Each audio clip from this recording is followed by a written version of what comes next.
It's definitely a test. I don't even know if that's the right way of saying it because I don't want to believe that we were tested in this, but at the same sense, it was one of those. I strongly feel like the Lord put so many perfect people in my life to lead me down a path that I could do this.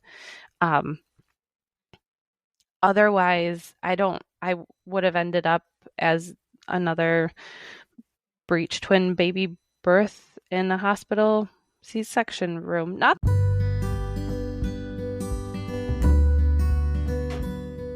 Holy Wild Birth is a podcast embracing the reclamation of giving birth, rooted in God's original design, undisturbed.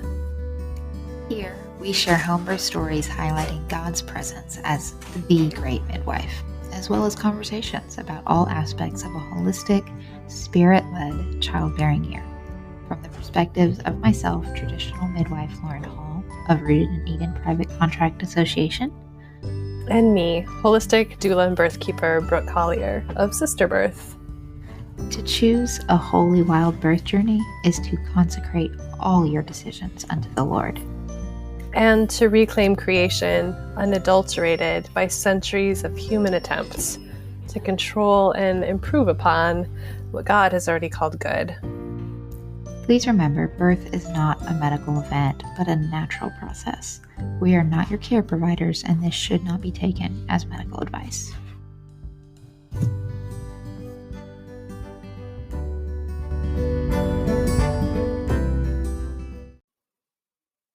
Okay, welcome to this episode of Holy Wild Birth.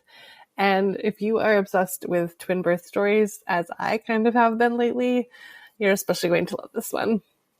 Not only is it a great birth story about twins who are both born breech, and were sort of surprises until very last minute, but it's also just a story of being clear and confident through the eyes of faith and making bold decisions because of that rootedness.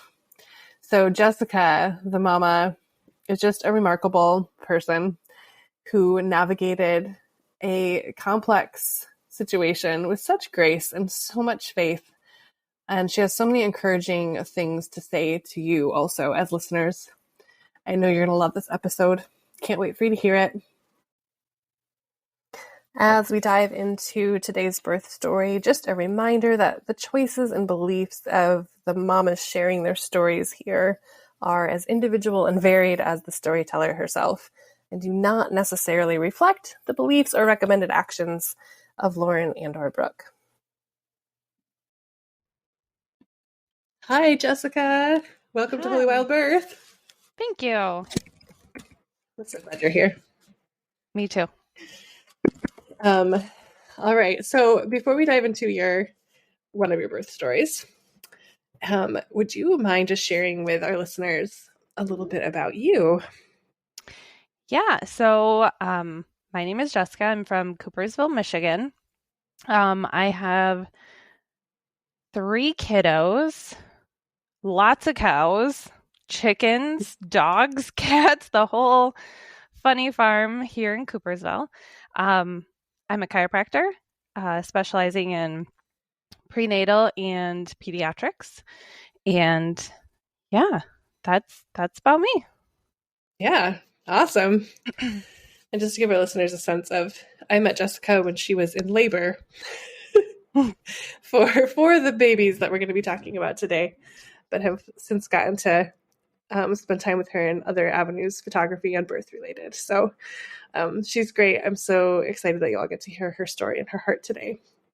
So the birth story I asked Jessica to come on and tell is about her first, which was a twin birth.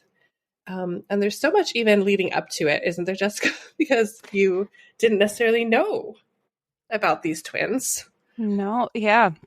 I feel like it was about prepping the birther in this scenario. It was a lot of work up to that birth that was very distinctual in how it all ended up playing out. But yeah, we found out at 32 weeks that we were pregnant with twins. Which is very late in the game. Yes. And how did you find out? Prior to that, so from like week 24, I'd probably say 25-ish, there was a span of 4 weeks where I grew like 3 times the amount that you were supposed to. And the midwife at the time was like, hey, last time I've seen this so late in pregnancy, it ended up to be twins. Let's search for that second heartbeat. So we searched and I was like, yeah, I can tell the difference. There's definitely two. But then we followed through and got an ultrasound and yeah, got a little bit in trouble with that because the primary care physician that was helping me do the home birth and allowing me space to do whatever tests that we needed to do, saw the ultrasound results and were like, you didn't say you had two. Well, we didn't know until then for sure. Yeah. So, yeah. So it ended up being that ultrasound result was at 32 weeks. And then we had babies at 37 weeks. So it was quite a quick, you learn about them and they're here. Very little time to emotionally and psychologically adjust to that reality and practically. Yes. Yep. So, because you've been seeing a midwife, but were you doing parallel care with an OB or something? So when we first started out, when we found out we were pregnant, I went to a family practice who I had heard was very naturally friendly and such, because I really didn't know my first babies. I knew what I wanted to do for birth, but I didn't know where to start searching yet. So we went in and had the introduction blood work and things like that done. And I had said to her, this is my ultimate goal with birth. And she said, if you need any tests, if you want an ultrasound, whatever you need, just let me know and we can run it through the office without me having to actually give you care. Because I'd be working with a midwife in that regard. It's pretty awesome and unusual. Yeah. Yes. I felt really bad when she called me about the twins and she's like, you should have warned us. I was like, I'm sorry. This is all new territory for me. Yeah. It's not like you were withholding it intentionally. No, because in my mind, I still had doubts. Even though the entire birth, I kept asking moms that have had twins, like, what did it feel like? Because it just feels different. Like, it feels weird. I feel like a baby's falling out of my vagina and one is like, it's up in my ribs and one's coming out. Like, that's how I constantly felt. But everybody was telling me babies can stretch. That's totally normal. And I'm like, okay, so there's probably not two or okay. And then it kind of snowballed into that's what I was feeling was two babies. That must have been a little validating then. It was a little bit. It was kind of like, so what I was feeling was true. There was a lot of human in there in a very small space. Yeah. A lot of human. A lot of human. Oh, man. So you have this reaction from your primary care provider, a little upset with you. And then how about your midwife? How did she respond to finding that out with certainty? So that was a little heartbreaking. That's where the story gets kind of emotional. She basically told me that she was inequipped, which totally respect her for doing this. But she said she was inequipped to deliver a birth of twins, to deliver twins. And they were breech. So she was extremely uncomfortable with it and wanted me to go to a hospital. And that's where I knew I was not going to be able to give birth in a hospital with these two. So I knew exactly what they would do. They'd rigor me down, do an automatic C-section. And even when I met with the doctor, because I followed through and I went to the hospital and I said, this is the situation. Breech twins. And the OB at the time was like, I think they flipped. And so we do another ultrasound to find out they were in the same position. They're still breech, which I was 90% sure of that because I didn't feel any massive movements. So Yeah, she basically said if I tried for a vaginal birth, that I would kill the first twin. Like that directly? Said it that directly? She said it that directly. Wow. And even now, I just get so mad about that. Mm-hmm. Because how dare you put that on a mom? Right. Even in a normal, like, even in a singleton, why would you ever say that? But. And how can you even claim to know that?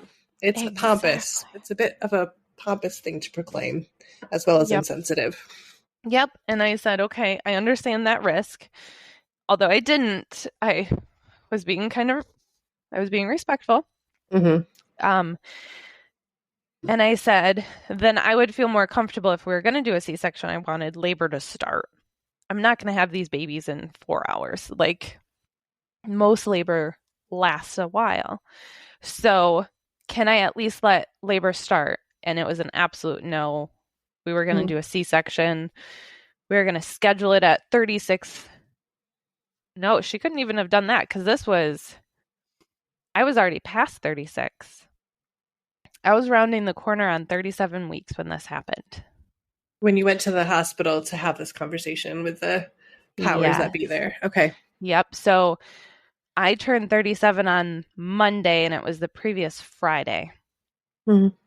So I was already, if I probably would have went with them, they would have had me cut open on Saturday. Yeah.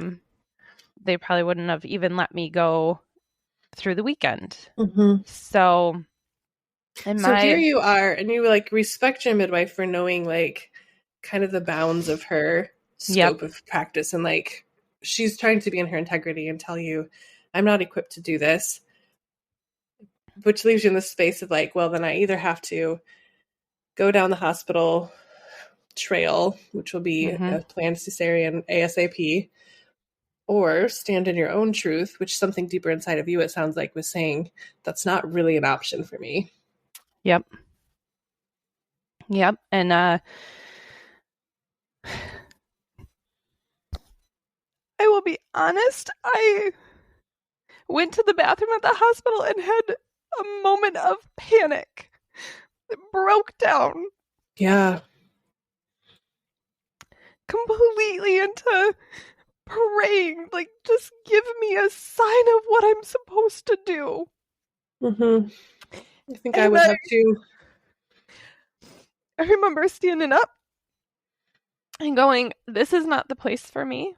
And even though I was supposed to go down and have a bunch of tests done because they were going to do a stress test, and you know how that all snowballs, I just left. I left the hospital. And what kills me even today, do you think they followed up with me? No. Not one person from that hospital ever called me. Wait, so you walked. You didn't say, thank you for your time, I'm going to go now. You just left? I just left. Disappeared. I disappeared. I got my pony out of there. And they never called you? Never.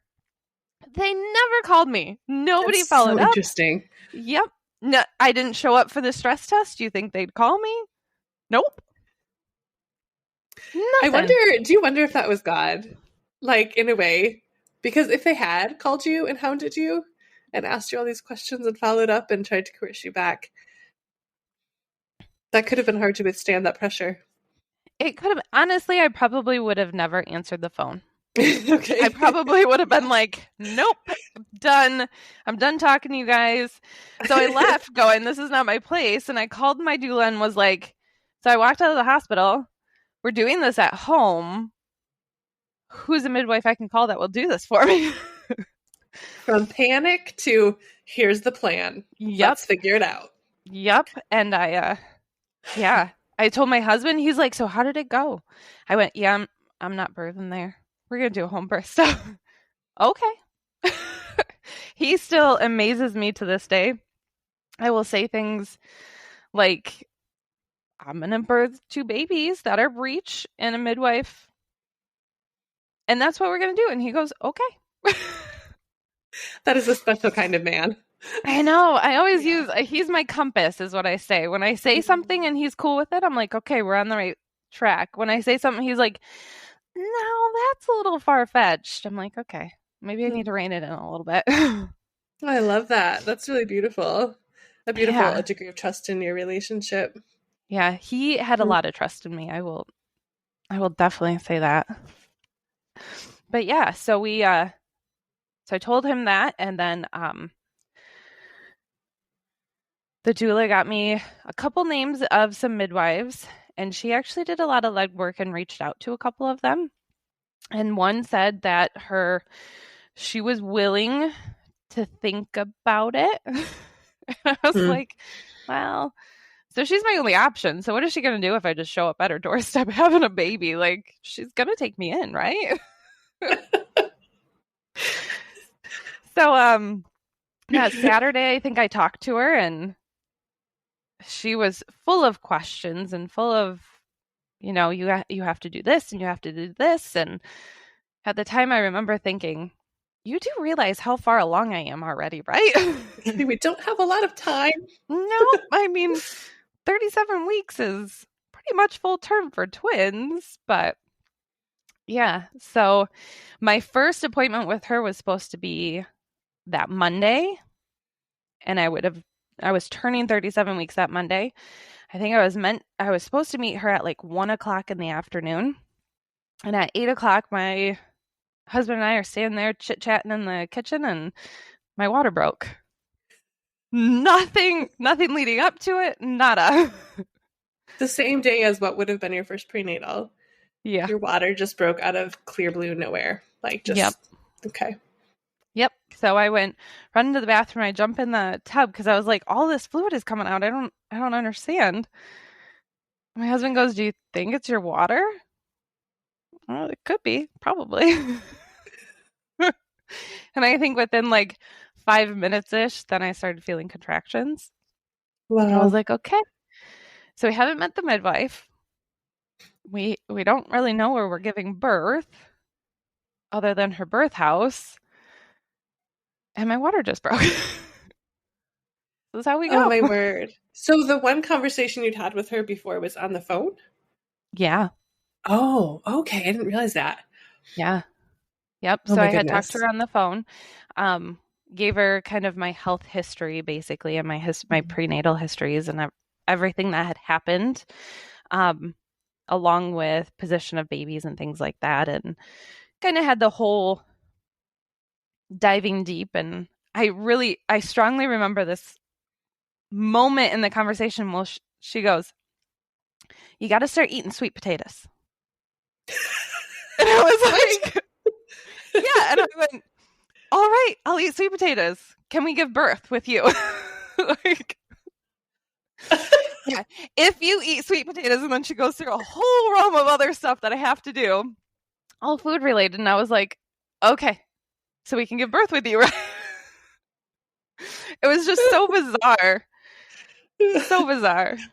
And I'm sure her mind was tracking to something. But at the time I was like, lady, sweet potatoes aren't going to change the birth position of these babies. I'm dead. That's so funny. I'm not even sure what that's about. Like, now I'm going to have to Google sweet potatoes. What is that? Okay. Too funny. So, okay, this is such an interesting situation to be put in for you and her. Yeah. Really? Like, that Monday. So what did you do next? Once it set in, like, I'm in labor, what went on inside of you, and then what did you do next? Called them both. So we called Heather and let her know that the water broke. And she's like, call Sarah right away. You have to call her. So I called her, the midwife, and she wanted me in the birth house like within the hour. And again, I had that moment of like, lady, I'm not having these babies in a couple hours. So, and we are so ill prepared for this at this point. We have no bags packed. We have nothing, no food in the house. We've got animals we have to take care of. I was like, so we're not coming right now. She's like, well, I need you here right away. I said, well, we had an appointment at 1 o'clock. I'll be there at 1 o'clock. And they were so mad at me. And it's one of those moments of like, I can't do anything more than that. We'll be there at 1. We'll meet y'all there, and the babies will still be in because they're not coming out in 4 hours. Yeah. It's just not happening.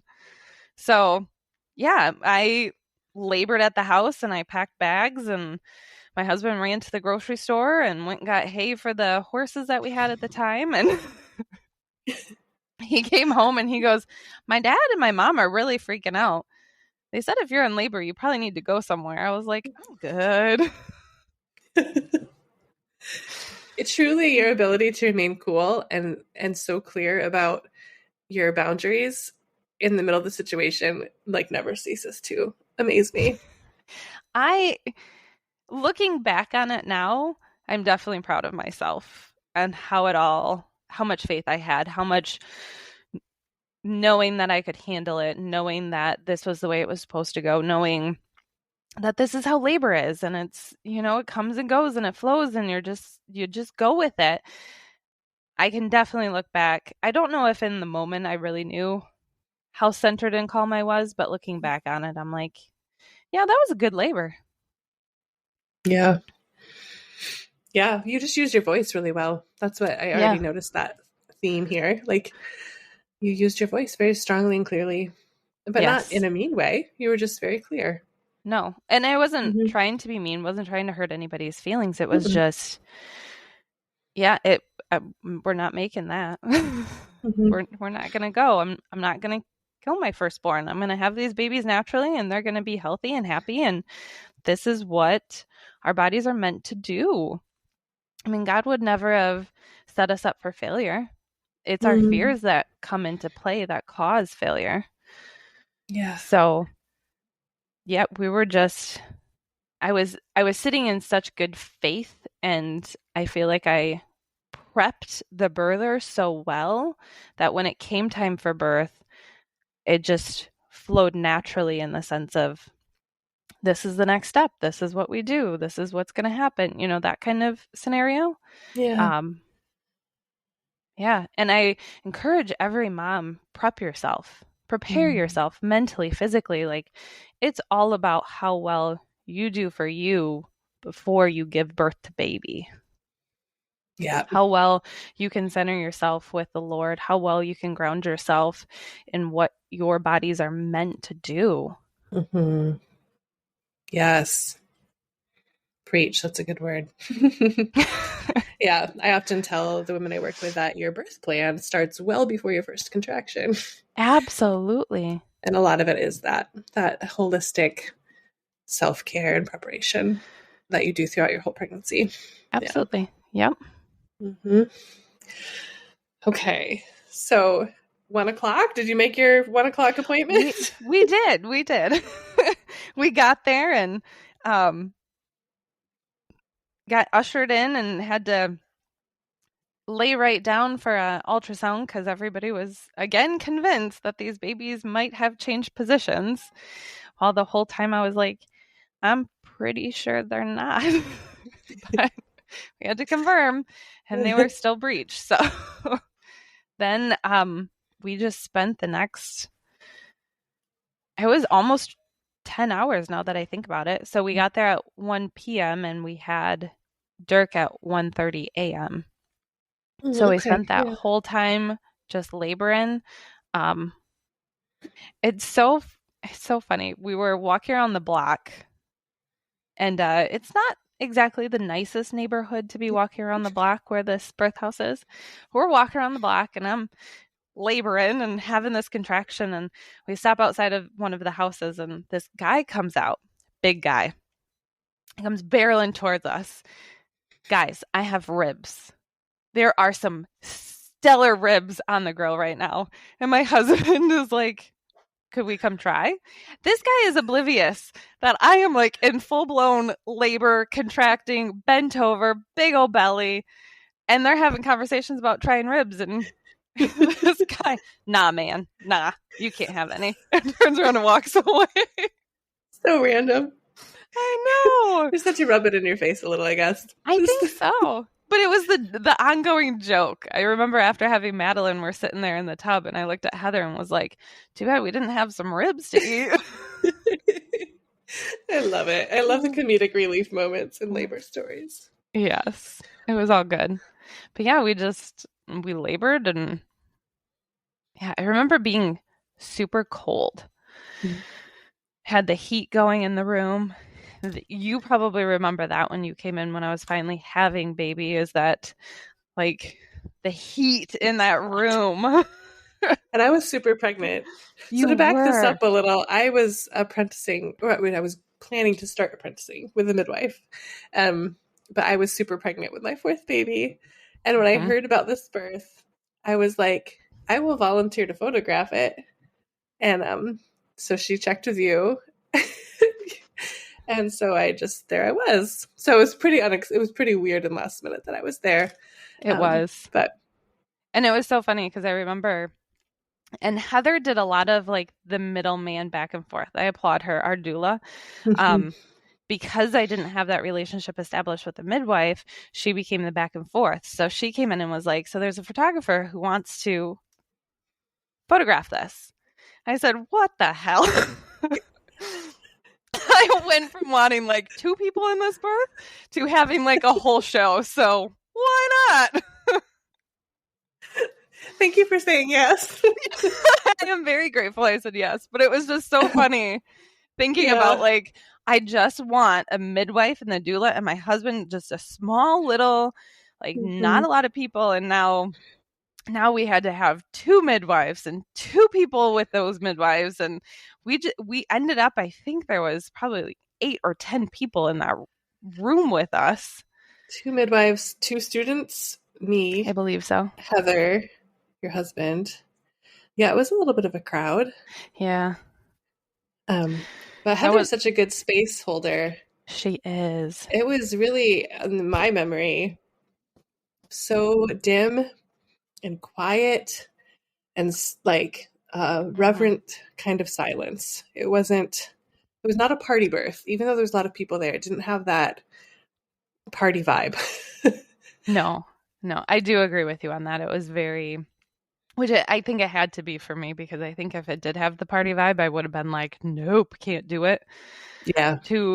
I will be honest, I was very self-conscious about birth in the sense of like being that raw emotionally and physically.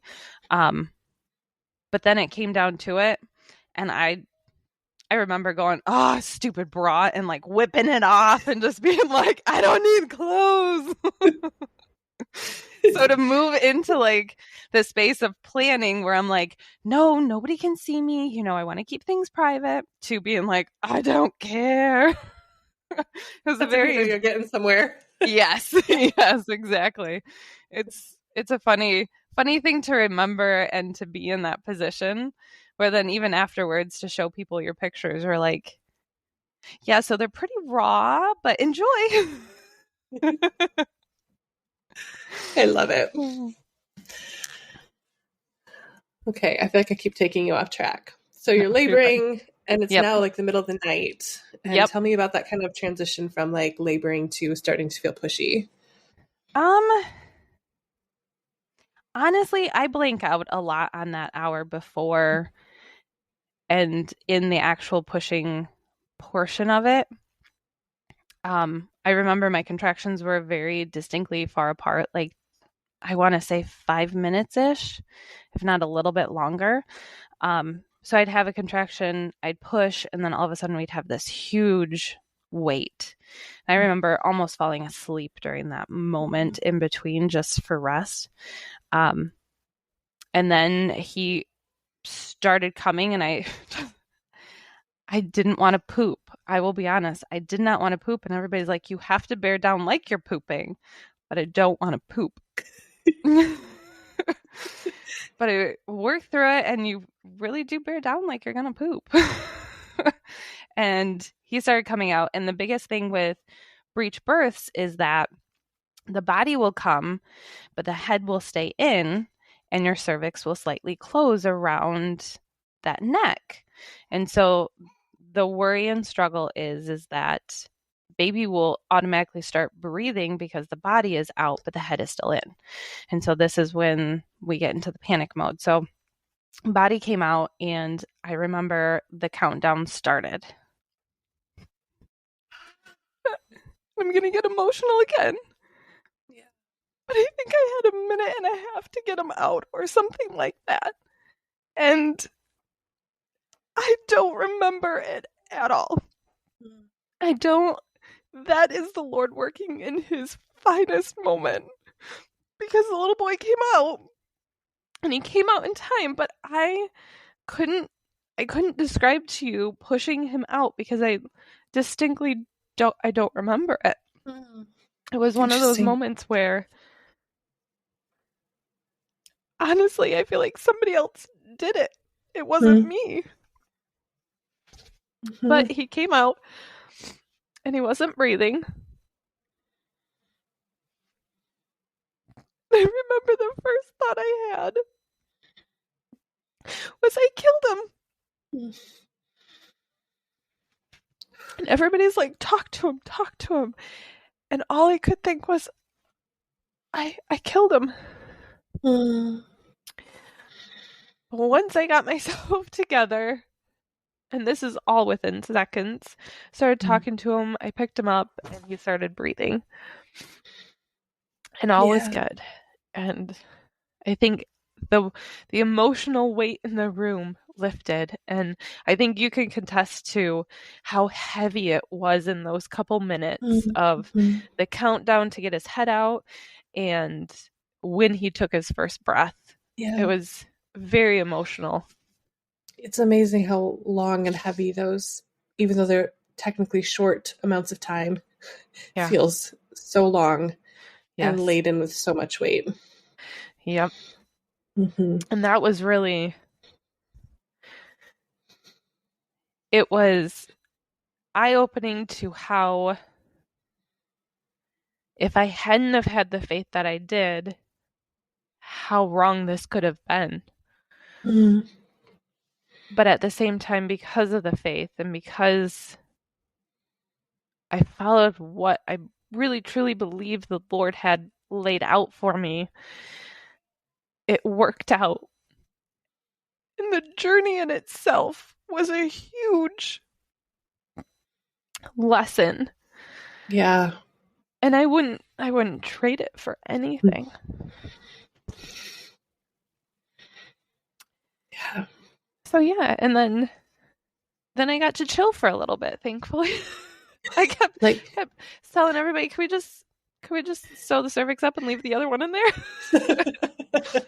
I don't know that I want to do another one of those. The other one could ripen for a couple more weeks, right? Yeah, she can it'll be fine. I didn't know she was a she at that time, but it'll be fine. Just keep them in there. But yeah, we laid down and I got to rest. I remember them asking me if I wanted breakfast, and I was like, not really, no. Sausage, eggs, we can get pancakes. I was like, no, I'm good.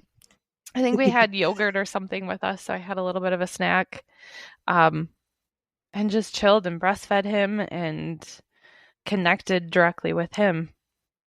They even did the newborn exam and stuff, if I remember correctly. Yes, they did. It was a long enough pause that there was time for all of that. Yep. Which is kind of remarkable, actually. Yeah, there was a full 5 hours between the two of them. So I think he was born at 1:34 and she was born at like 6:34. Like it was a perfect 5 hours. But yeah, it was, I will say it was very nice, especially because of such a huge emotional roller coaster that we had just been through with him, to be able to settle everybody's nerves and just settle everything. But again, there were moments of, they came in on like hour 4 or something, and they take my temperature because, his placenta is still up there. She's still in there. So they take my temperature and I'm 99.5. And so Sarah and Heather leave, the doula and the midwife leave, and Heather comes back and she goes, they're concerned that you have a fever And if the fever continues, we're going to have to transfer to the hospital. And I went, well, you can tell her I don't know anybody who considers a 99.5 a fever. There you are again with your clear, strong voice. I was just like, this is ridiculous. No. Yeah. So, and Heather just laughed at me, and it was probably strong because I got to say it to Heather, and then she got to tell them. If it was face to face, I don't know if I would have been as strong, but I thought that was stupid. So that was relayed, and then it came back as, okay, well, then we've got to get contractions started. We have to have baby number 2 out soon, or things are going to start going bad. And I was like, okay. So what got my contractions really started for baby A was the tub, the warm water, being in the bathtub. So we went back to the bathtub, and we're sitting there chatting, and all of a sudden I feel a contraction. And there must have been a look on my face or something, because Heather got up and ran.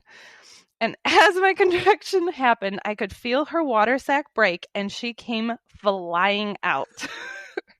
As Heather comes back into the room, grabs her out of the tub, and puts her on my chest, and she is screaming bloody murder. The baby, not Heather, to be clear. The baby, yes. The baby, not Heather. Yeah, and it was one of those moments of like, oh Lord, you have just gifted me with the best birth ever. Seriously, though. Peed right out. Yeah. And no one was in the room at that point, as I remember it, except Heather, right? Nope. You and Heather. Yep. Even Charlie was in the other room holding Dirk. Yep. Yeah. So then the midwives come running in, and they put a towel on her, and then they hand Dirk to me. And as soon as Dirk's right next to her, she quiets right down. And we just sit there in the bathtub. I remember that. That was so cool. Yeah, it was so surreal. Within moments, there was a second baby. And everyone missed it. I know. But there you got your quiet, like, one birth attendant moment there. That's good. Yeah, I did. That was nice. I keep playing that back and forth in my head going, what was I aware enough that if Heather wouldn't have been there, would I have pulled her out of the water? I don't know. Like, it was so surreal and unexpected, because I literally, one contraction. So I was bearing, like, I'm getting prepped. I'm going to start contracting again. This is going to be like the first just labor. Crap, this doesn't feel right. Yeah. So it's crazy. Makes me wonder if more was happening during that 5 hours than we realized, in terms of just her getting positioned and even coming down further. And maybe a lot of that was done even before that first contraction in a really quiet way. Yeah. So, because that's crazy. That's a really good point. I haven't even thought about that, but I bet you any money that's exactly what happened. I mean, some of that must have happened, right? Yeah. Otherwise, one contraction alone would usually not be enough to get a baby out. Like, no, not at all. So. And it was almost like the way I felt, and I think every mother after babies will understand this, like the highway was paved, and she was like that sled on snow that just came flying out, because it was 100%. All just, it hadn't recovered yet. It hadn't closed off yet. So it was all wide open, all raw. And and after her was when I really started feeling like, okay, I just gave birth. I'm lightheaded. I'm not feeling quite the same as I did after Dirk. Like, yep, I gave birth. Oh my word. Yeah, I don't know how long we stayed in the bathtub. But then we got out, and they did the newborn exam on Madeline. And then I nursed both of them. And we spent the rest of the day there. Mm-hmm. Just resting.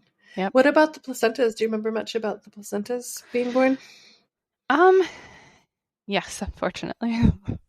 The placentas, and so backing up, when Dirk was born, because of the fear that he's going to suffocate basically within the vaginal canal, they ended up doing a episiotomy.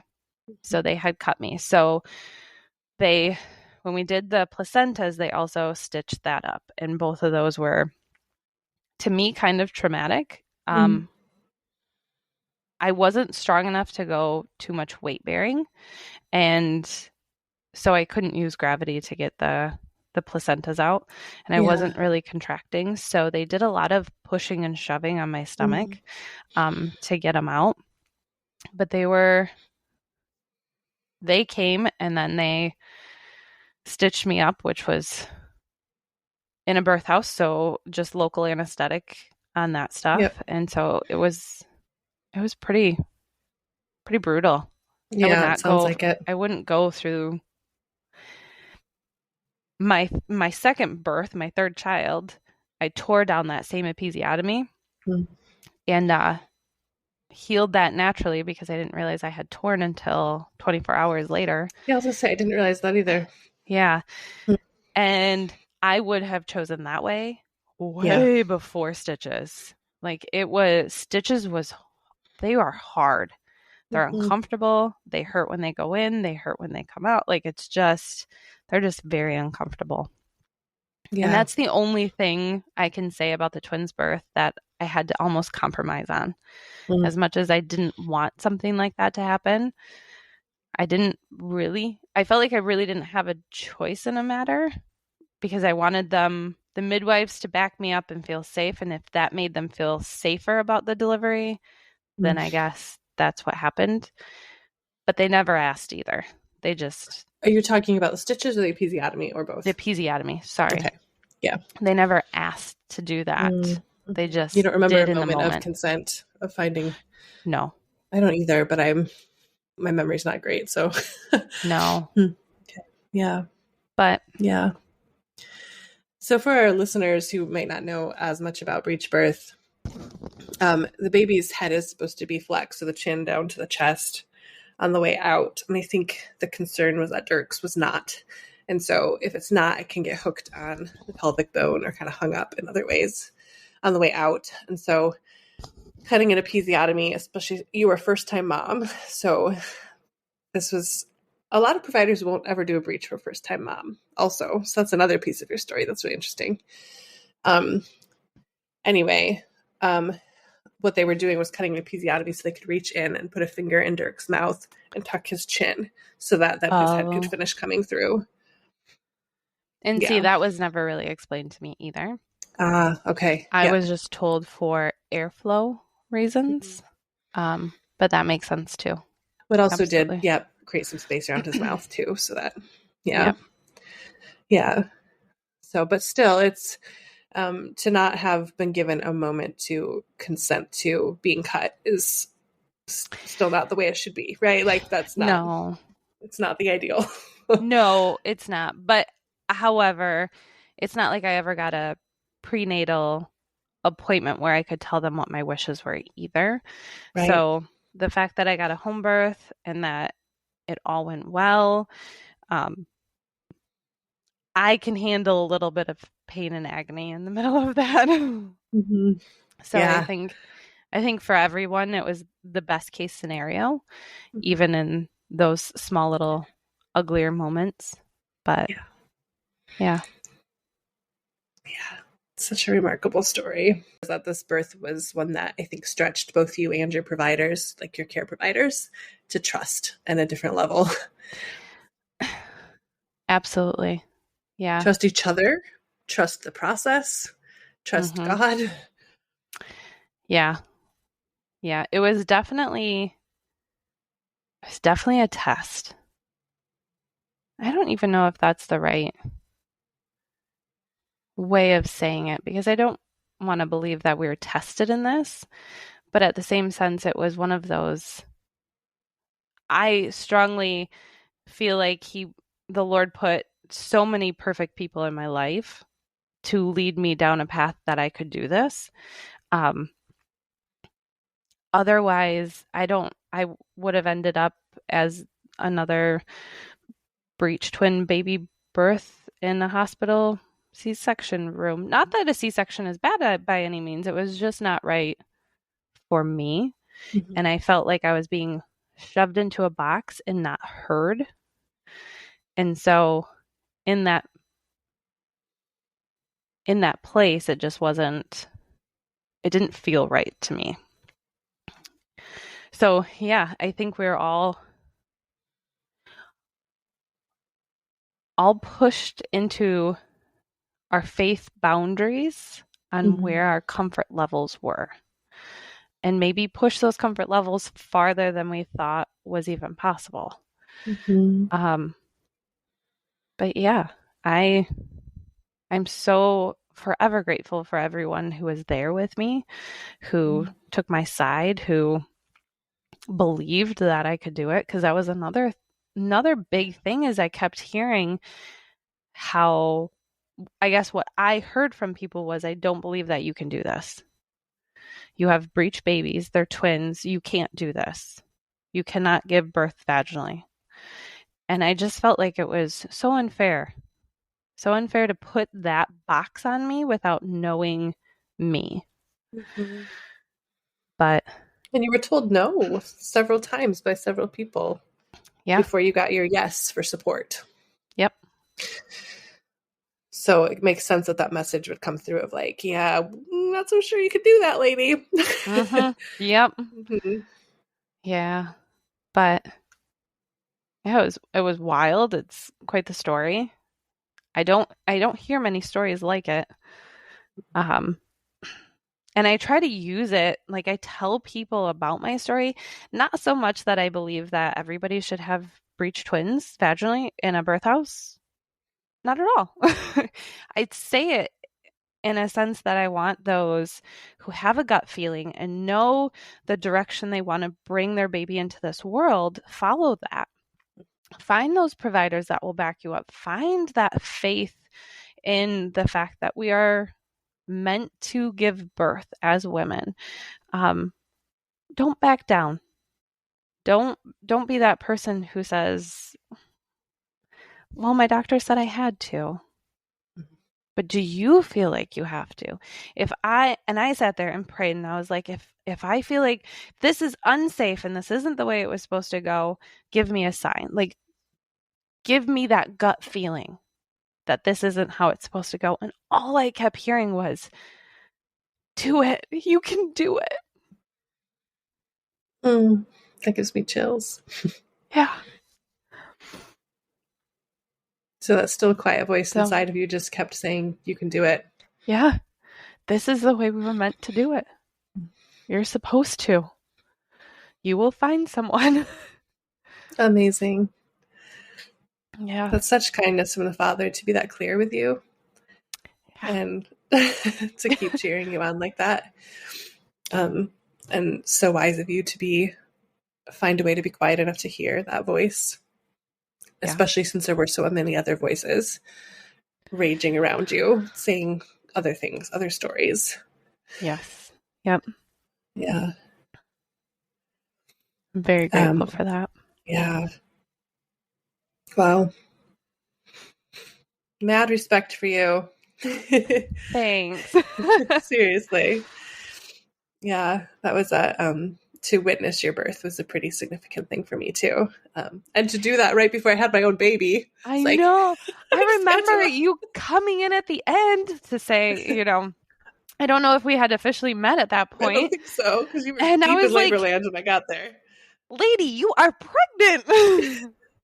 What are you doing staying up all night just to see these babies come into this world? I thought you were crazy. Oh, no, it was a real blessing. It's I mean, how incredible. Like, it was faith boosting for me to watch you do one of what is considered the most dangerous and unusual types of births there is, and do it in a space of such clarity and faith and trust. I mean, that's an awesome thing for a pregnant woman to be able to witness before she has her own baby. So true. Yeah. It's worth some lost sleep for that. Which then you had, wasn't it a week after or was it 2 weeks after? What is their birth date? The 6th of December. Oh yeah, she was born the 16th, so 10 days later. Okay, 10 days later. Yeah. So you were so close too. Yeah. I actually went to one more birth after that on the 12th, and then had my baby on the 16th. Oh my goodness. But yeah. Oh, any other summary thoughts or reflections that you wanted to share about that journey with Dirk and Madeline? No, I think I covered it all. It was Awesome. crazy. It was amazing, but yeah. It also, it's funny because we all find our voice eventually with each one of our children. I feel like whether we're advocating for them in their health later on in life, whether it's school, it's always we find our voice eventually. And I think for me, my voice just came much quicker in the process, which I'm very grateful for.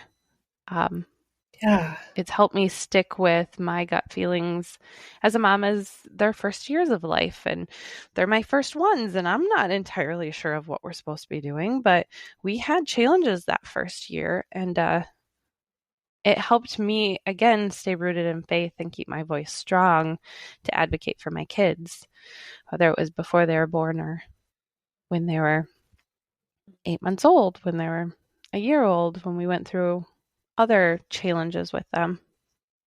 Yeah. Yeah, that's so right. That's neat to think about something that you were given during your pregnancy and birth that you needed in order to mother them too. Yeah.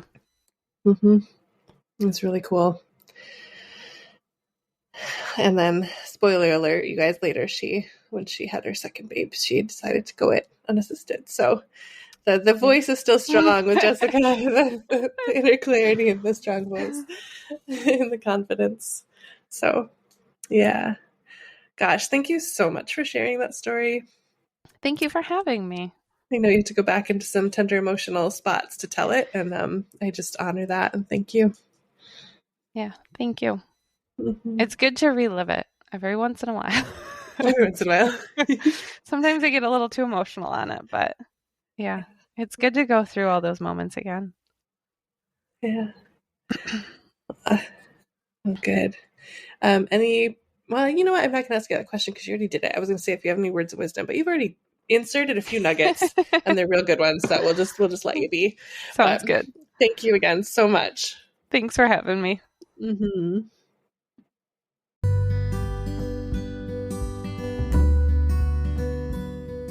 Thank you so much for tuning in to this week's episode of Holy Wild Birth.